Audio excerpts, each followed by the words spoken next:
Baik, bismillahirrahmanirrahim. Assalamualaikum warahmatullahi wabarakatuh. Perkenalkan nama saya Nifredes Pratama dengan nomor 10501. Di sini saya akan presentasikan proposal penelitian saya dari tugas akhir metode penulisan dan seminar tugas akhir. Jadi di sini judul yang saya ambil adalah segmentasi pelanggan Walmart menggunakan algoritma K-means clustering berdasarkan karakteristik pembelian. Di sini ada 3 topik pembahasan, pendahuluan, tinjauan pustaka, dan terakhir adalah metode penelitian. Di bagian pendahuluan, perkembangan teknologi informasi telah menghasilkan pertumbuhan data yang sangat pesat di berbagai sektor bisnis termasuk sektor retail. Setiap transaksi yang dilakukan pelanggan menghasilkan data yang dapat dimanfaatkan untuk memperoleh informasi penting bagi perusahaan. Algoritma K-means merupakan salah satu metode clustering yang cepat dan mampu menghasilkan kelompok data yang cukup baik. Algoritma ini bekerja dengan cara mengelompokkan data ke dalam sejumlah klaster berdasarkan jarak terdekat terhadap pusat. Berdasarkan uraian tersebut, penelitian ini dilakukan dengan tujuan untuk menghasilkan kelompok pelanggan yang memiliki karakteristik serupa sehingga dapat membantu perusahaan dalam menentukan strategi pemasaran yang lebih efektif dan efisien. Ini ada rumusan masalah. Yang pertama, bagaimana menerapkan algoritma K-means clustering untuk melakukan segmentasi pelanggan Walmart berdasarkan karakteristik pembelian. Yang kedua, berapa jumlah cluster yang optimal untuk mengelompokkan pelanggan Walmart. Yang ketiga, bagaimana karakteristik masing-masing cluster pelanggan yang terbentuk berdasarkan hasil pengelompokan menggunakan algoritma K-means. Dan yang terakhir adalah bagaimana hasil segmentasi pelanggan dapat dimanfaatkan untuk mendukung strategi pemasaran Walmart. Batasan masalahnya, pertama, penelitian menggunakan dataset pelanggan Walmart yang berisi data transaksi pelanggan.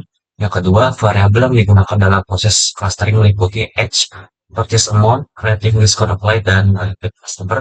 Yang ketiga, metode yang digunakan dalam penelitian adalah algoritma K-means clustering. Yang keempat, penentuan jumlah cluster dilakukan menggunakan metode elbow method.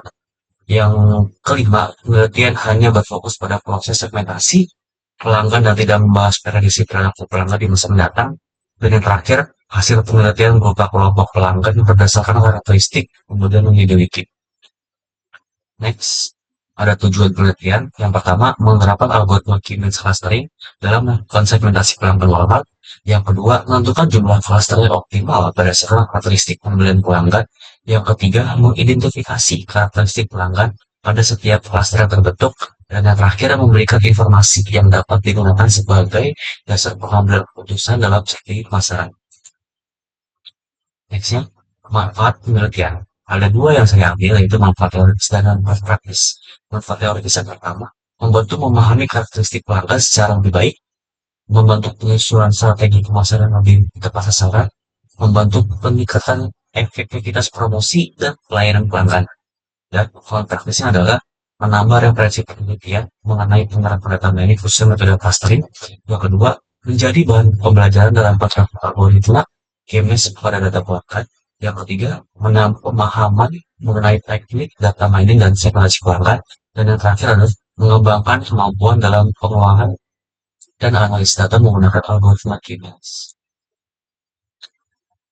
Selanjutnya ada sistematika penulisan yang saya gunakan pada bab 1 sebagai pendahuluan, bab 2 di sini harusnya bab 2 ya, maaf salah tulis sebagai rincian pustaka, bab 3 metode penelitian, dan bab 4 hasil dan pembahasan. Yang terakhir adalah bab 5 sebagai topik. Selanjutnya ada tinjauan pustaka yang pertama bagian kajian teoritis data mining.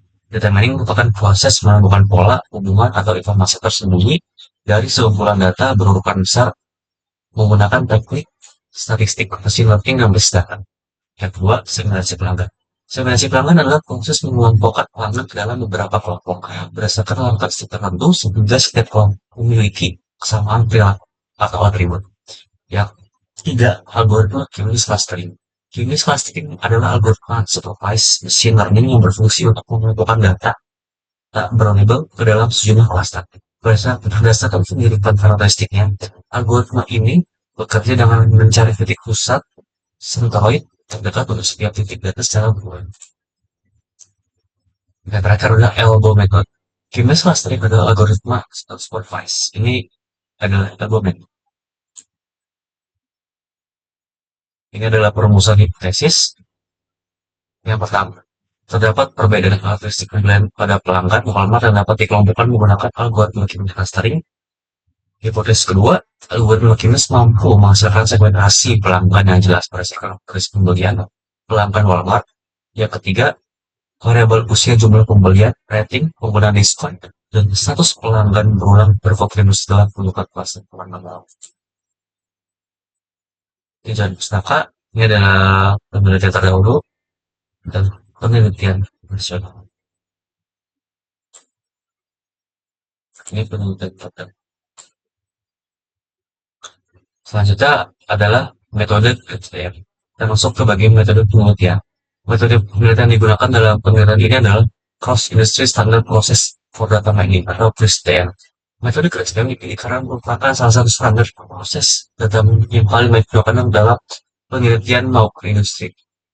Metode ini menyediakan tahapan sistematis, mulai dari memahami permasalahan bisnis hingga menghasilkan keputusan yang dapat digunakan sebagai dasar pengambilan keputusan.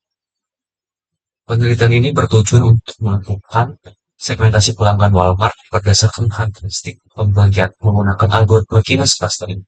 Dengan menggunakan CRISPR, proses analisis data dapat dilakukan secara terstruktur, sehingga menghasilkan kelompok pelanggan yang memiliki karakteristik serupa. Tahapan CRISPR yang digunakan dalam penelitian ini terdiri dari 6 tahap, yaitu business understanding, data understanding, data preparation, modeling, evaluation, dan deployment.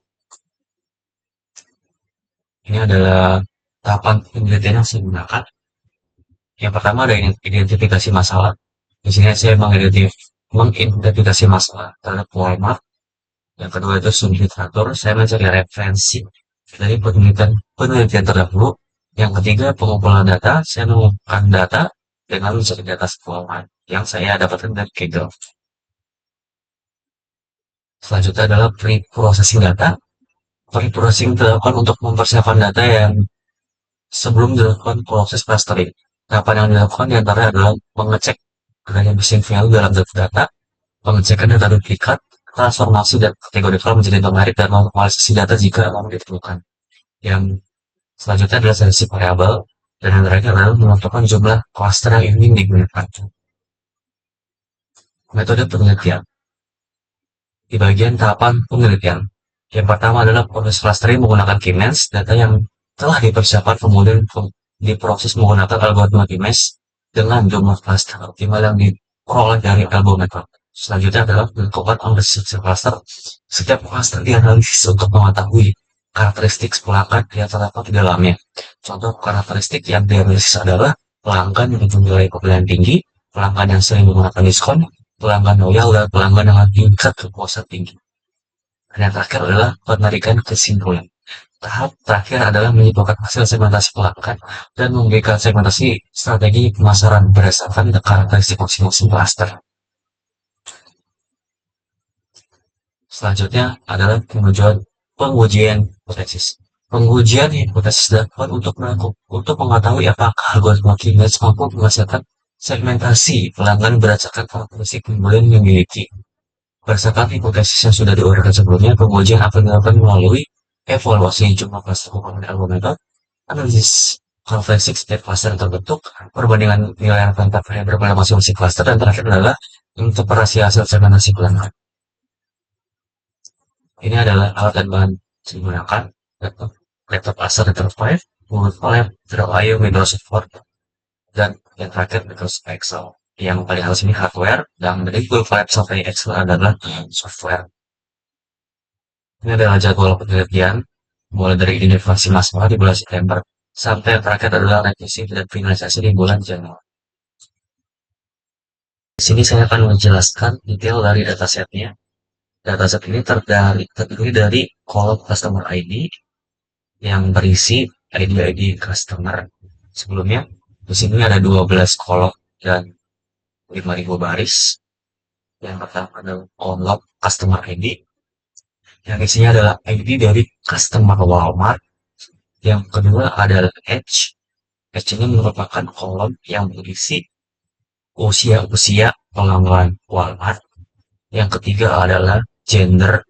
Gender ini berisi Kelamin. Kelamin dari pelanggan Walmart. Yang ketiga, yang keempat, maaf, adalah City. Ini merupakan dan kolom yang berisikan nama-nama kota asal pelanggan Walmart.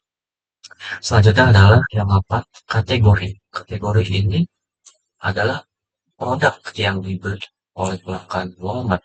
Kategorinya ada elektronik, clothing, beauty, dan berbagai macam kategori produk-produk yang ada di toko Walmart. Selanjutnya adalah produk line. Produk line ini merupakan nama produk dari kategori yang dibeli oleh pelanggan. Misalnya di sini kategori beauty adalah face cream, kategori clothing adalah jaket, kategori adalah headphones dan sebagainya. Di sini saya jelaskan sebelumnya ada yang tertinggal. Jadi di custom ID ini tipe datanya merupakan tipe data berupa char, isi variabel, H ini integer berupa angka, gender juga merupakan variabel sama seperti customer ID, si huruf, city dia merupakan variabel tapi di sini dia ada berbagai tipe, jadi dia selected selected rows gitu, jadi banyak city yang bisa dipilih. Jadi dengan berbagai macam tipe kota. Selanjutnya adalah kategori di varchar, produk dan juga varchar. Selanjutnya adalah purchase date. Purchase ini isinya tanggal pembelian si pelanggan, si customer. Dia itu tipe datanya adalah date time. Jadi di sini itu menggunakan tipe data tanggal. Ya, standar tanggal yaitu ada tanggal, bulan, dan tahun. Seperti itu. Selanjutnya adalah purchase amount. Ini purchase amount ini tipenya integer. Purchase amount ini merupakan total belanja secara harga ya dari si pelanggan. Ini $253, $73 ini dalam $1 dari setiap pelanggan. Selanjutnya ada payment method. Payment method ini merupakan metode pembayaran yang digunakan oleh pelanggan. Ada berbagai macam metode pembayaran seperti cash on delivery, ada debit card, ada credit card, dan sebagainya. Ada UPI dan sebagainya. Dan ini sebenarnya cuma hanya 4 saja di sini yang termasuk metode pembayaran. Selanjutnya adalah discount applied. Nah, discount applied ini adalah kolom yang menunjukkan apakah si pelanggan menggunakan diskon pada produknya. Sorry. Apakah di produknya itu terdapat diskon? Apakah produknya diskon atau tidak pada toko Walmart tersebut? Jika ya akan dilabeli yes, jika tidak akan dilabeli no. Tidak. Selanjutnya adalah rating. Rating ini merupakan rating dari produk produk Walmart yang diberikan oleh customer. Misalnya di sini ada produk elektronik, kategori elektronik, smartphone. Di sini namanya membeli adalah tidak ada nama. Tidak ada nama membeli. Misalnya di sini rating 1 untuk smartphone dan seterusnya. Nah, selanjutnya adalah repeat customer purchase. Ini merupakan kolom yang berisi apakah customer membeli ulang produk ini. Jika memang ia beli ulang, maka kolomnya adalah yes dan jika tidak adalah no. Seperti itu. Dan ini juga merupakan label ya, sama seperti di Counterpoint. Jadi begitu uh, detail dari data Walmart Customer Purchase ini ada 12 field dan 50.000 maaf 50.000 dan tentunya data ini kemungkinan tidak akan saya gunakan semuanya. Saya akan mengambil setengahnya atau mungkin seperempatnya untuk dijadikan bahan penelitian. Karena jika semuanya bisa jadi tidak efektif karena sebenarnya diperlukan itu hanya beberapa saja, mungkin 5.000 sampai 10.000 itu cukup untuk menikmati penelitian pada data ini, melakukan analisis pada data ini dan melakukan data mining kepada data ini. Baik, mungkin itu saja yang bisa saya sampaikan terkait data dataset yang saya gunakan. Ya tadi tertinggal, mohon maaf sebelumnya. Terima kasih atas perhatiannya. Wassalamualaikum warahmatullahi wabarakatuh.